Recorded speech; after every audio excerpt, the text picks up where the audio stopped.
Hello दोस्तों, दिवस second में आपका स्वागत है। आज हम लोग पढ़ेंगे आपको जनगणना के बारे में, जिसको सेंसस कहा जाता है। ये 2011 की जनगणना के बारे में हम लोग पढ़ेंगे। चूंकि 2021 में होने वाला था जनगणना, लेकिन अभी तक नहीं हुआ है, तो अभी जितने सारे एग्जाम्स आएंगे उसमें आपको जनगणना का जो आपको क्वेश्चन आएगा, यानी 2011 से संबंधित ही आएगा। यानी जब तक आगे वाला जनगणना का आंकड़ा नहीं आ जाता है, तब तक हम लोग को 2011 की जनगणना के बारे में ही पढ़ना है। इसी से आपको क्वेश्चन अगले एग्जाम में जो भी होने वाला है उसमें आएगा। हम लोग इसको इस रूप में ही पढ़ेंगे, यानी वन लाइनर के रूप में पढ़ेंगे, और फिर हम लोग समझिए टेबल फॉर्म में इसको पढ़ेंगे, यानी दोनों तरह से पढ़ करके इससे संबंधित जितने सारे क्वेश्चन पूछे जा सकते हैं, इससे जितने रिलेटेड क्वेश्चन बन सकते हैं, ये सारे क्वेश्चन को इसमें इंक्लूड करने की कोशिश किया गया है। और हमको लगता है कि अगर समझिए कि स्टूडेंट आपको ये जो वीडियो को और बढ़िया से देख लिया जाए, एक दो बार इसको देख लिया जाए, नोट डाउन भी कर लिया जाए, तो हमको लगता है कि एग्जाम में कोई भी इससे टॉपिक बाहर नहीं जाएगा। दूसरी बात ये मैं कहना चाहूँगा, जैसे ये जो चीज़ है सबसे पहले समझने वाली चीज़ है, और जहाँ पे डाटा है उसको बिना याद किए काम नहीं चलेगा। तो इसको किसी तरह से, चाहे आपको समझ के तैयारी कीजिए या आपको याद करके तैयारी कीजिए, डाटा है तो याद करना ही पड़ेगा। तो हमको लगता है कि एक बार इसको बढ़िया से देख लिया जाए, एक दो बार देख लिया जाए, तो हमको लगता है कि आपको 70 या 75-80% तैयारी हो जाएंगे। आज जो डाटा बचते हैं उसको समझिए कि और याद कर लिया जाए तो कंप्लीट आपका एक तैयारी हो जाएगा जनगणना के बारे में। तो इसको इंग्लिश में क्या कहा जाता है, तो सेंसस क्या कहा जाता है, सेंसस ऑफ इंडिया। ये कब का है, तो 2011 का है। तो ये देखते हैं यहाँ पे क्या क्या है। तो सबसे पहले हम लोग देखेंगे अब यहाँ की पहली बार जो है 1872 ईस्वी में जनगणना हुई थी भारत में, यानी जब देश आजाद नहीं हुआ था उसके पहले की बात है। तो सबसे पहले यानी 1872 ईस्वी में जनगणना की शुरुआत हुई। फिर उसके बाद आपको 10 वर्षीय जनगणना की शुरुआत, चूंकि आज की डेट में देखा जाए तो हर 10 वर्ष पे आपको जनगणना होती है, तो वही शुरुआत कब से हो रही है, तो आपको 1881 ईस्वी से शुरुआत हुआ। सबसे पहला कब हुआ, तो 1872 में, लेकिन 10 वर्ष के अंतराल में आपको जनगणना की शुरुआत जो है ये 1881 ईस्वी में हुआ। साथ ही आगे देखेंगे कि आपको जनगणना जो है, ये संघ सूची का विषय है। यानी जब केंद्र और राज्य में शक्तियों का जब बंटवारा होता है, तो उसमें जितने सारे विषय हैं उसको 3 भागों में बांट दिया जाता है, एक संघ सूची, राज्य सूची और समवर्ती सूची। तो उसी में जनगणना जो है ये संघ सूची का विषय है, यानी संघ सूची में आता है। और संघ सूची में आने का मतलब ये है कि इससे संबंधित कोई अगर कानून बनाया जाता है तो इसमें सिर्फ और सिर्फ आपको केंद्र सरकार ही कानून बना सकती है। यानी भारत में जो जनगणना होती है इस पे कोई कानून बनेगा तो केंद्र सरकार के द्वारा ही बनेगा, अर्थात कोई राज्य सरकार इस पे कानून नहीं बना सकती है। आपको किस पे, आपको संघ सूची का विषय है क्या, तो जनगणना, अर्थात जनगणना पे सिर्फ कानून बनाने का अधिकार जो है अभी तक आपको क्या, तो केंद्र सरकार का है। यही है आपको जनगणना संघ सूची का विषय है। एग्जाम में डायरेक्टली पूछ सकता है कि आपको जनगणना किस विषय से संबंधित है, अर्थात किस सूची से संबंधित है, तो आपको किससे संबंधित है, तो आपको संघ सूची से संबंधित है।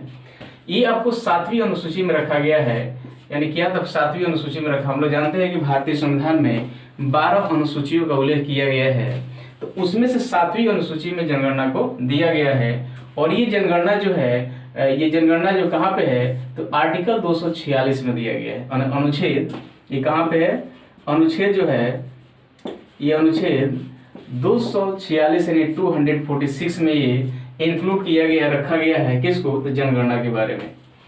2011 में जब जनगणना हुई थी उस समय इसका स्लोगन क्या था, यानी उस समय नारा क्या था, तो नारा ये था कि हमारी जनगणना हमारा भविष्य। क्वेश्चन पूछ सकता है तो 2011 की जनगणना में उसमें कौन सी नारा लगाई गई थी, कौन सा स्लोगन था, तो उसका स्लोगन ये था कि जनगणना, हमारी जनगणना और हमारा भविष्य है, यानी हमारी जनगणना हमारा भविष्य। आगे कहते हैं उस समय 2011 ईस्वी में महापंजीयक एवं जनगणना आयुक्त कौन थे। 2011 की जब जनगणना हो रही थी उस समय आपको महापंजीयक एवं जनगणना आयुक्त कौन थे, तो कौन थे, तो सी चंद्रमौली। क्या है, सी चंद्रमौली। एग्जाम में क्वेश्चन पूछ सकता है कि 2011 की जनगणना के समय जो है उस समय आयुक्त कौन थे, जनगणना आयुक्त, तो कौन थे, तब सी चंद्रमौली थे। ठीक है, आगे ये कहते हैं कि जब इसकी शुरुआत हुई, यानी 2011 की जनगणना की जब शुरुआत हुई, तो शुरुआत कब हुई, तो कब हुई, तब 1 अप्रैल 2010 से अप्रैल शुरू हुई। यानी 2011 की जनगणना की शुरुआत जो है 1 अप्रैल 2010 से हुई। और साथ ही साथ किसके द्वारा किया गया, यानी भारत के पहले व्यक्ति जो माने जाते हैं राष्ट्रपति, उस समय प्रतिभा पाटिल थी, तो सबसे पहले उन्हीं से शुरुआत किया गया। किन से, तो प्रतिभा पाटिल से। उस समय भारत का प्रेसिडेंट थी, प्रेसिडेंट ऑफ इंडिया है, यानी इन्हीं से शुरुआत किया गया। कब शुरुआत किया गया, तो 1 अप्रैल 2010 में। आगे है, ये आपको 2011 की जनगणना जो है ये देश की 15वीं जनगणना है। क्या है, ये आपको 2011 की जनगणना है जो देश की 15वीं जनगणना है एवं स्वतंत्र भारत की 7वीं जनगणना है। अर्थात आपको 1881 से जोड़ा जाए 2011 तक तो ये आपको 15वीं जनगणना हो जाएगी। और जब स्वतंत्र देश में 1947 में जब देश आजाद हो गया उसके बाद से अगर जोड़ा जाए तो ये 7वीं जनगणना के रूप में जाना जाता है। क्वेश्चन पूछ देगा कि देश की कौन सी जनगणना थी 2011 की, तो 15वीं, और स्वतंत्र भारत के पूछे तो हम इस 7वीं दे सकते हैं, 7वीं होगी। आगे है कि भारत की कुल आबादी, तो भारत की कुल आबादी यानी विश्व की आबादी की अपेक्षा कितना है, तो कितना है, तो 17.5% है। कितना है, यानी विश्व की जनसंख्या जितनी सारी है उस जनसंख्या की अपेक्षा भारत की जनसंख्या देखा जाए किसकी अपेक्षा, तो 2011 की अपेक्षा, तो आपको टोटल आपको 17.5% जनसंख्या होती है पूरा विश्व की जनसंख्या का, भारत का।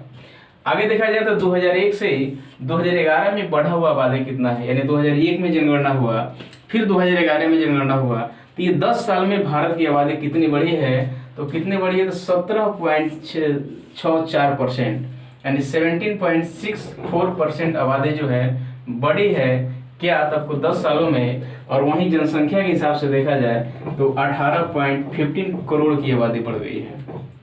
आगे देखा जाए तो दशकीय वृद्धि क्या हुई है, यानी टोटल आपको ये 10 साल में कितना परसेंट बढ़ोतरी हुआ है, तो ये कितना परसेंट बढ़ोतरी हुआ है, तो 21.15% बढ़ोतरी हुई है, यानी 10 साल में जनसंख्या बढ़ा है यहाँ पे। फिर वही लिंगानुपात देखा जाए तो लिंगानुपात में क्या है, तब 2011 के हिसाब से देखा जाए तो 943 स्त्री है यानी 1000 पुरुष पे। यानी लिंगानुपात किस तरह से देखा जाता है, तो 1000 पुरुष पे कितनी महिलाएं आ रही हैं, तो उसी तरह से यहाँ देखा गया 2011 की जनगणना में तो 1000 पुरुष पर 943 महिलाएं हुई। लेकिन वही 2000 उसके पीछे 2001 की जनगणना जब हुई थी तो उस समय आपको 933 लिंगानुपात थी। कहाँ, किसका, तो भारत का, यानी 1000 पुरुषों पर 933 महिलाएं थी। एक बार और इसको देखिए, भारत की आपको लिंगानुपात 2011 के हिसाब से 943, अर्थात 1000 पुरुषों पर 943 महिलाएं थी हैं। लेकिन वही 2001 में देखा जाए तो वहां पे क्या था, तो आपको 933 महिलाएं थी, कितना, यानी प्रति 1000 पुरुष पर। ठीक है, तो आपको 2001 का लिंगानुपात हो गया 933 और 2011 का हो गया 943। आगे है, जैसे भारत की जनसंख्या जब हुआ 2011 के हिसाब से जो जनसंख्या हुआ भारत की, वो आपको America, Indonesia, Brazil, Pakistan, Bangladesh एवं जापान की कुल आबादी जितनी है वो टोटल आबादी का समझिए कि भारत का अकेले जनसंख्या हो जाता है। क्या, तब को 2011 के हिसाब से। अब देखिए, ये 1 2 3 4 5 6 देशों की आबादी को मिला करके एक भारत का आबादी होता है। तो समझिए भारत कितनी आबादी है। इसमें कौन कौन सा देश आ जा रहा है, तो अमेरिका भी आ जा रहा है, इंडोनेशिया भी आ जा रहा है, ब्राजील भी आया, पाकिस्तान, बांग्लादेश एवं जापान, ये सारे जितने सारे देश है सबकी आबादी को जोड़ दिया जाए तब जाएगा भारत का आबादी पुगेगा। आगे ये है, इसमें कह रहा है कि एससी यानी शेड्यूल कास्ट की कुल जनसंख्या कितनी थी, यानी 2011 के हिसाब से तो 20.14 करोड़। कितना, 20.14 करोड़ की आबादी जो हो जाती है। क्या, तो आपको शेड्यूल कास्ट की अब परसेंटेज में देखा जाए तो आपको 16.6%। ठीक है, वही आपको एसटी का देखा जाए तो आपको 8.6% आबादी होती है 2011 के हिसाब से। यानी भारत की टोटल जनसंख्या जो है उस टोटल जनसंख्या का 8.6% आबादी जो किसका, एसटी का है, और एससी का कितना है, तो 16.6% है।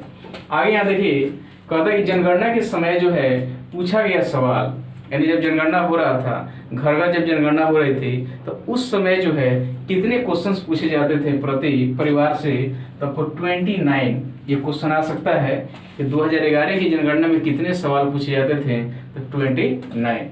आगे है कि जनसंख्या स्थिरीकरण का जनसंख्या स्थिरीकरण का लक्ष्य जो है कब तक रखा गया है, तो ये 2070 तक रखा गया है, 2070 ईस्वी तक।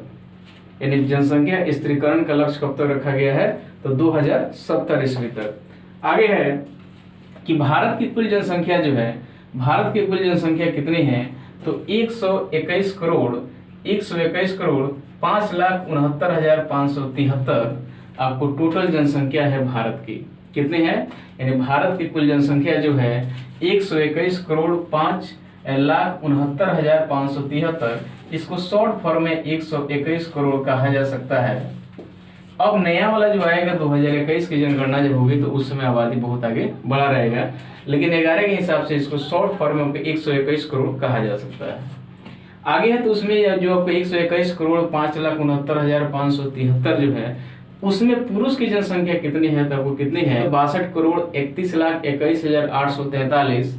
वही आपको देखा जाए महिला की आपको आबादी कितने है, तो 58 करोड़ 74,47,730। यानी आपका भारत का कुल जनसंख्या जो है 121 करोड़ 5,69,573, उसमें आपको कितना है, तो शॉर्ट फॉर्म में देखा जाए तो लगभग आपको 62 करोड़ की आबादी पुरुष की है और 58 करोड़ की महिला की है। एग्जाम में ये टोटली पूछेगा नहीं, आपको डायरेक्टली इतना शॉर्ट फॉर्म में ये पूछ सकता है आपसे कि लगभग कितना है, तो 62 पॉइंट ऐसा रहेगा, तो 62 करोड़ लगभग में और 58 करोड़ महिला लगभग में आ जाएंगे। आगे यही है कि 0 से 6 वर्ष की आबादी में आपको भारत की जनसंख्या कितनी है, यानी 0 से 6 वर्ष की जो आबादी है बच्चों का, उसका कितना है, तो कितना है, तो 16 करोड़ 44 लाख आपको 78,150 ये आबादी है। यानी 0 से 6 वर्ष की आबादी में 16 करोड़ 44,78,150 आपको आबादी है टोटल आपको किसका, तो आपको 0 से 6 वर्ष के बच्चों का। और ये परसेंटेज में देखा जाए तो भारत की कुल जनसंख्या का 13.6% आपको जनसंख्या है। आगे ये है कि जब 2001 में आपको जनगणना हुई थी, तो ये टोटल आपको 593 डिस्ट्रिक्ट 593 जिला में इसकी जनगणना हुआ था, लेकिन वहीं 2011 में देखा जाए तो 640 जिला में इसका जनगणना हुआ था। यानी 2001 के बाद 11 में जो हुआ इतना जिला बढ़ के आगे आ गया था। आगे ये है कि महान विभाजक वर्ष कब मनाया जाता है, तो जनगणना का महान विभाजक वर्ष जो है वो 1921 को माना जाता है। यानी 1921 में क्या हुआ था, यानी जब इस समय जनगणना हुई थी भारत का, तो उस समय आपको 0.31% जो है वो आबादी बढ़ने का अपेक्षा जो है वो घट गई थी। ठीक है, यानी हर बार जो आबादी तो बढ़ता है, लेकिन आपको वहीं 1921 में जब जनगणना हुआ उस समय क्या हुआ था, आपको ये बढ़ने की अपेक्षा जो है ये आबादी उस समय घट गया था। और कितना घटा था, तो 0.31% घट गया था। अब क्यों घट गया था, तो उस समय स्पेनिश फ्लू हुआ था, जिसके कारण लगभग जो है 2 करोड़ लोगों की मृत्यु हो गई थी। वो कब, तो 1918 ईस्वी में। आगे है तो धर्म आधारित लिंगानुपात देखा जाए, यानी 2011 की जनगणना के हिसाब से ये धर्म आधारित लिंगानुपात को देखा जाए तो आपको क्या है, तो ईसाई का क्या है, तो आपको 1023 है, यानी 1000 पुरुषों पे 1023 महिलाएं हैं। तो यहाँ पे ईसाई का ये हो गया। बौद्ध में देखा जाए तो बौद्ध धर्म में देखा जाए तो 965 लिंगानुपात था है इस 2011 के हिसाब से।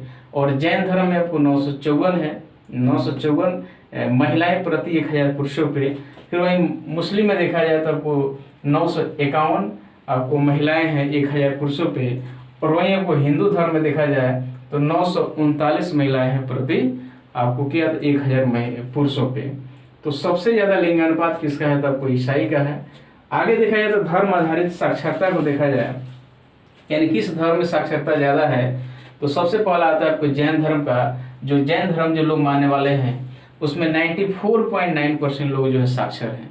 एग्जाम में डायरेक्टली क्वेश्चन पूछता है कि किस धर्म के लोग ज्यादा साक्षर हैं, तो कौन है, तो आपको जैन धर्म है, जिसका आपको परसेंटेज में देखा जाए तो 94.9% आपको ये आपको साक्षरता हो जाती है जैन धर्म की। आगे ईसाई में देखा जाए तो वही आपको 84.5% होता है। बौद्ध धर्म में देखा जाए तो आपको 81.3% होता है। फिर उसके बाद आपको हिंदू धर्म में आपको 73.3%, मुस्लिम धर्म में आपको 68.5% आपको साक्षरता दर होता है, यानी यह सबसे ज्यादा अगर देखा जाए तो आपको जैन धर्म में होता है। तो ये चीज जरूर याद रखना चाहिए कि आपको जैन जैसे धर्म आधारित लिंगानुपात में सबसे ज्यादा लिंगानुपात किसका है, तो ईसाई धर्म का, और धर्म आधारित में आपको साक्षरता का रेशियो देखा जाए तो सबसे ज्यादा परसेंटेज किसका है, तो जैन धर्म का है। आगे ये है, जैसे आपको नगरीय जनसंख्या देखा जाए, यानी 2011 के हिसाब से नगरीय जनसंख्या क्या है भारत की, तो 31.2% लोग जो है नगरों में यानी शहरों में निवास करते हैं, और ग्रामीण आबादी को देखा जाए तो 68.8% जो है आबादी आपको गाँव में निवास करती है। क्या है, आपको 2011 के हिसाब से नगरीय जनसंख्या 31.2% है, और आपको क्या नगरीय और आपको ग्रामीण आबादी जो है 68.8% आपको है जो गांव में निवास करती है। अब इसको हम लोग नंबर वाइज करके देख लेंगे, यानी कुछ जो जितने सारे इंपॉर्टेंस यहाँ पे बन सकते हैं क्वेश्चंस, इसके पहले वन लाइनर के रूप में हम लोग देखे हैं। तो यहाँ देख लीजिए, तो सबसे पहला क्या था कि भारत के राज्य में जनसंख्या, यानी भारत का टोटल जनसंख्या है उसमें राज्यों की स्थिति को दर्शा कर देखा जाए तो कौन से राज्य किस नंबर पे आते हैं, इसको हम लोग देखते हैं। आइए तो सबसे पहला देखते हैं कि भारत की जनसंख्या में पहला स्थान कौन सा राज्य का है। तब पहला स्थान क्या है, तब उत्तर प्रदेश का है। यानी उत्तर प्रदेश ऐसा सबसे बड़ा राज्य है जहाँ पे सबसे अधिक आबादी है।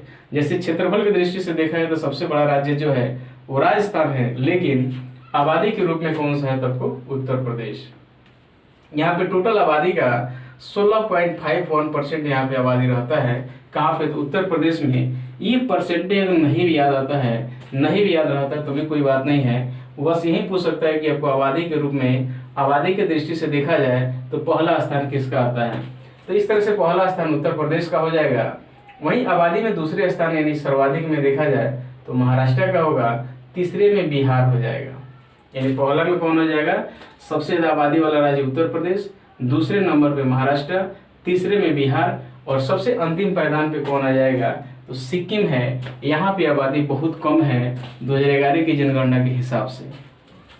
ठीक है, वहीं आपको दूसरा देखा जाए तो दूसरा कह रहा है कि सर्वाधिक दशकीय वृद्धि वाले राज्य है, यानी 10 साल में सबसे ज्यादा आबादी कहाँ पे बढ़ा है, तो 10 साल में सर्वाधिक वृद्धि में देखा जाए तो पहला स्थान मेघालय आता है। ये मेघालय में जो है ये 27.9% आबादी बढ़ गया है। कहाँ पे, तो मेघालय में। वहीं आपको दूसरे नंबर पे आता है अरुणाचल प्रदेश, यहाँ पे 26% की आबादी बढ़ी है। ठीक है, तीसरे नंबर में आता है बिहार, जहाँ पे 25.4% की आबादी बढ़ी है। ठीक है, तो पहला में कौन आता है आपको मेघालय, दूसरा में आता है अरुणाचल प्रदेश, और तीसरे में आता है आपका बिहार, और अंतिम में देखा जाए तो वो आपका आता है नागालैंड।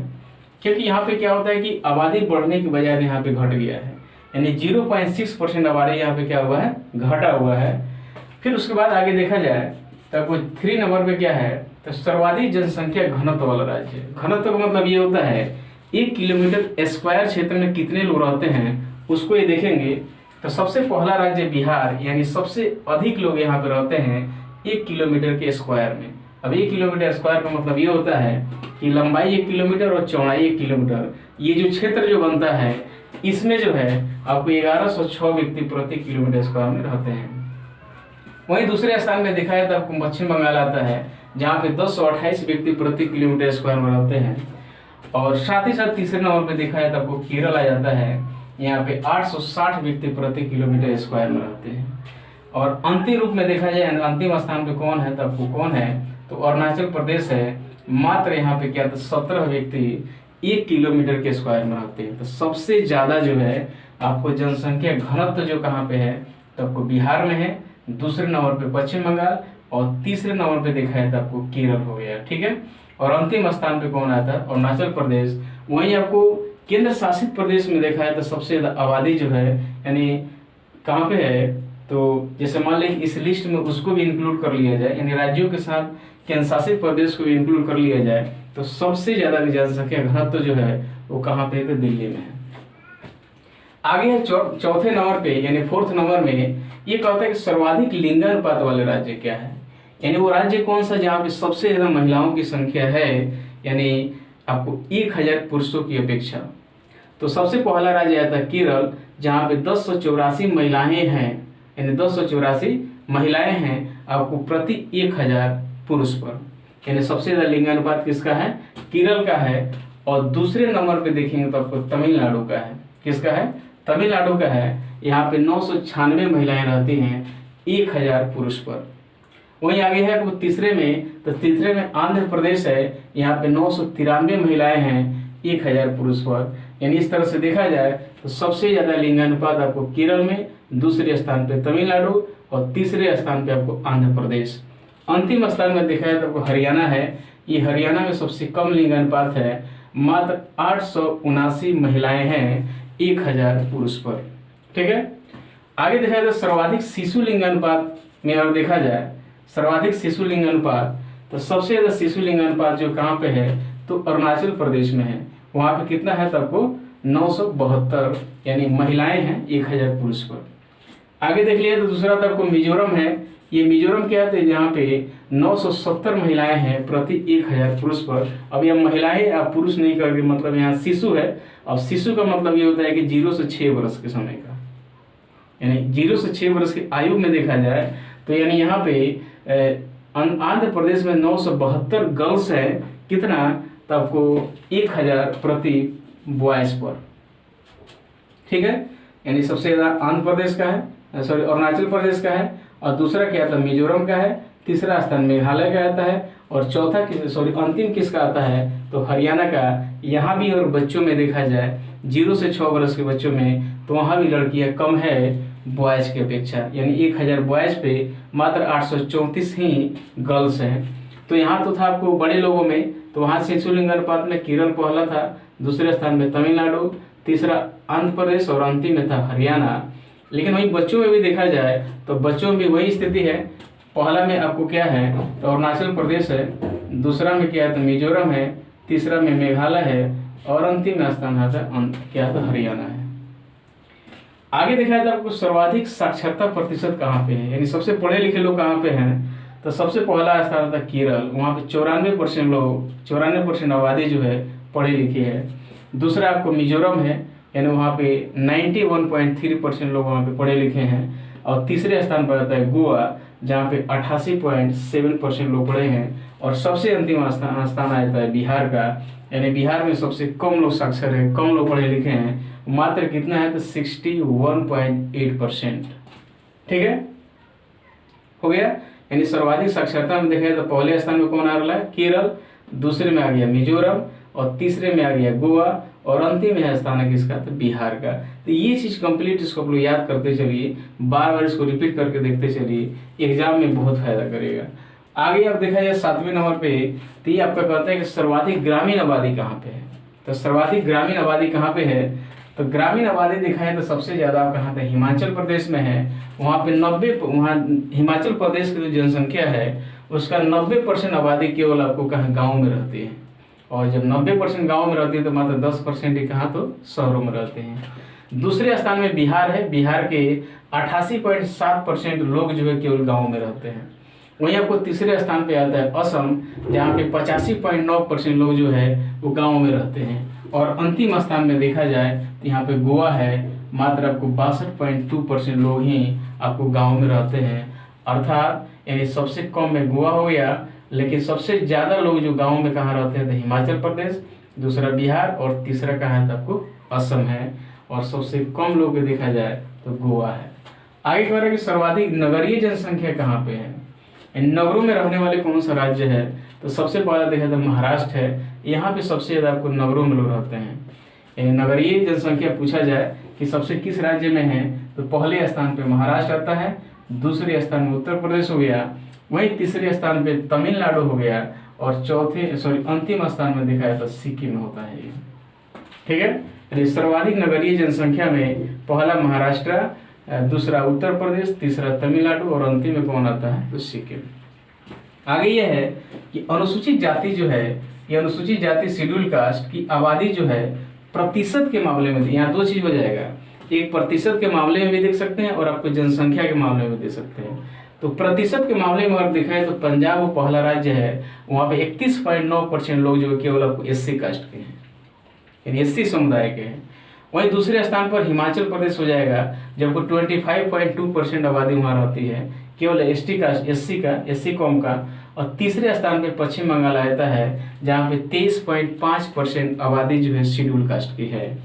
लेकिन वहीं आपको आबादी में जनसंख्या के हिसाब से देखा जाए तो भारत में सबसे ज़्यादा जनसंख्या एससी का कहाँ पे है, तो उत्तर प्रदेश में है। लेकिन वही परसेंटेज में पंजाब हो जाएगा, जनसंख्या में उत्तर प्रदेश और परसेंटेज में पंजाब। दूसरे नंबर पर आपको पश्चिम बंगाल हो जाएगा, यानी सबसे ज़्यादा दूसरे नंबर पर आपको शेड्यूल कास्ट यहाँ पर रहते हैं पश्चिम बंगाल में। लेकिन परसेंटेज के मामले में हिमाचल प्रदेश है। इसको क्लियर कीजिएगा आप लोग कि प्रतिशत क्या है और जनसंख्या क्या है। ये जनसंख्या प्रतिशत हो गया और ये जनसंख्या हो गया। आबादी टोटल जनसंख्या जो है उत्तर प्रदेश में ज़्यादा रहता है, अर्थात भारत सॉरी के क्या पूरे भारत में जो है जितने सारे राज्य हैं वहाँ पे एससी कास्ट जो भारत में, उसमें से सबसे ज़्यादा एससी कास्ट की जनसंख्या उत्तर प्रदेश में है। लेकिन पंजाब की जितनी जनसंख्या है, यानी एक पार्टिकुलर एक राज्य की जितनी जनसंख्या है, उसका 31.9% आबादी जो है आपको पंजाब में रहता है। तो ये जो चीज़ है ये आपको ये पूरे ऑल ओवर इंडिया की बात हो गई, लेकिन स्टेट वाइज बात हो गई। अर्थात पंजाब में जितनी जनसंख्या है उसकी जनसंख्या के 31.9% आपको प्रतिशत जो है शेड्यूल कास्ट की है।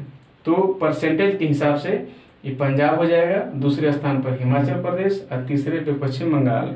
वहीं जनसंख्या में देखा जाए तो सबसे ज़्यादा आबादी कहाँ पे, तो उत्तर प्रदेश में, 2 में आपको पश्चिम बंगाल में और तीसरा में बिहार हो गया। आगे है और चौथे नंबर पे देखा है तो उत्तर प्रदेश आ जाएगा। किसमें, तो आपको परसेंट के हिसाब से।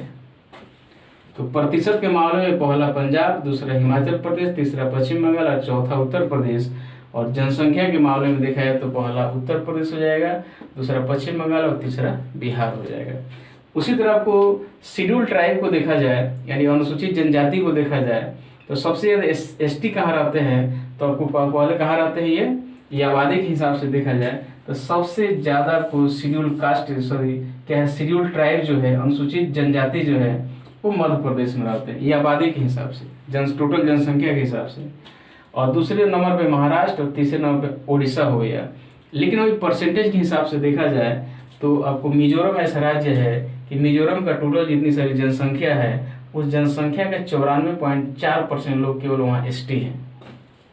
वहीं आपको नागालैंड में देखा जाए तो आपको 86.5% है, यानी नागालैंड की जितनी सारी जनसंख्या है वहाँ उसका जो है उस जनसंख्या का 86.5% आबादी जो है वो केवल एसटी हैं, कहाँ के, नागालैंड का। और तीसरे नंबर पर क्या, तो मेघालय है, जहाँ पे 86.1% लोग वहाँ पे केवल एसटी हैं। तो इस तरह से देखा जाए तो परसेंट के हिसाब से आपको पहले नंबर पर मिजोरम, दूसरे नंबर पर नागालैंड और तीसरे नंबर पर कौन हो जाएगा, तो मेघालय हो जाएगा।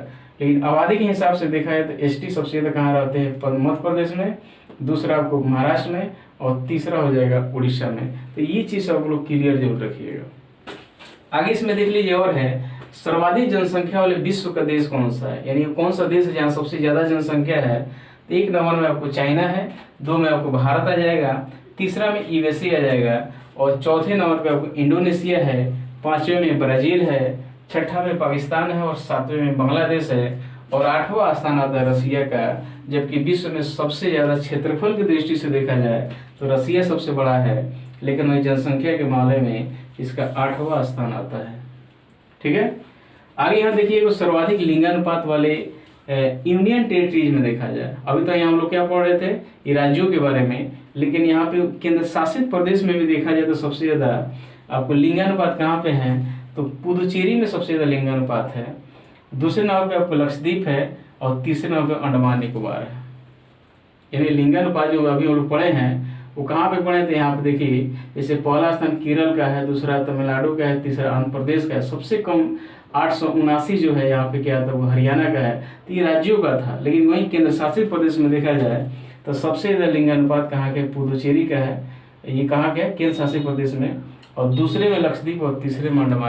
तो पहले में क्या हो जाएगा, पुदुचेरी हो जाएगा, फिर दूसरे में लक्षद्वीप और तीसरे में अंडमान निकोबार हो जाएगा। ठीक है, वही एक्स्ट्रा कुछ और इसको देख लेते हैं। जैसे मान लीजिए है विश्व के प्रमुख देशों के लिंगानुपात में, तो विश्व के प्रमुख देशों के लिंगानुपात में पहले में चाइना है, यानी ये आपको सीरियल नहीं बनाया गया है, ऐसे ही लिखा गया है, इसको सीरियल मत समझिएगा आप लोग। तो चाइना जो है, चाइना का लिंगानुपात आपको इतना है तो 926 है, यानी 926 महिलाएं जो है 1000 प्रति पुरुष पे है वहाँ पे। भारत में क्या है तो आपको 943 महिलाएं हैं 1000 प्रति पुरुष पे। और आपको अमेरिका में क्या है तो 1025 महिलाएं हैं 1000 प्रति पुरुष पे। आगे आपको इंडोनेशिया में क्या है तो आपको 988 महिलाएं हैं प्रति 1000 पुरुष पे। और ब्राजील में क्या है तो आपको 1042 महिलाएं हैं आपको प्रति 1000 पुरुष पर। तो आपको विश्व के प्रमुख देशों के लिंगानुपात में ये डायरेक्टली हम कह सकते हैं चाइना का 926 है, भारत का 943 है, अमेरिका का 1025 है, इंडोनेशिया का 1088 है और ब्राजील का कितना है 1042 है। फिर उसके बाद ओवरऑल आपको पूरे विश्व की आबादी में देखा जाए तो आपको वहाँ पे यानी पूरे विश्व में देखा जाए लिंगानुपात तो आपको 984 महिलाएं हैं, 984 महिलाएं हैं प्रति 1000 पुरुष पर। यानी विश्व की जितनी सारी जनसंख्या है ये टोटल देखा जाए तो वहाँ पे 1084 महिलाएं हैं, 984 महिलाएं हैं 1000 प्रति पुरुष पर। ये जो भी आंकड़ा है ये 2011 के सेंसस के हिसाब से है। तो इस तरह से आप लोग इसको 1-2 बार नोट करके और एक बार इसको देख करके आप लोग इसको याद कर लीजिएगा, इसको तैयारी कर लीजिएगा। और हमको जहाँ तक आशा है कि आगे एग्जाम में बहुत आपको हेल्पफुल होगा। तो आपको वीडियो कैसा लगा इसको जरूर बताइएगा और आपको अपने दोस्तों के साथ शेयर कीजिए, लाइक कीजिए, सब्सक्राइब कीजिए और वीडियो कैसा लगा आप इसको जरूर बताइएगा। वीडियो देखने के लिए बहुत बहुत धन्यवाद।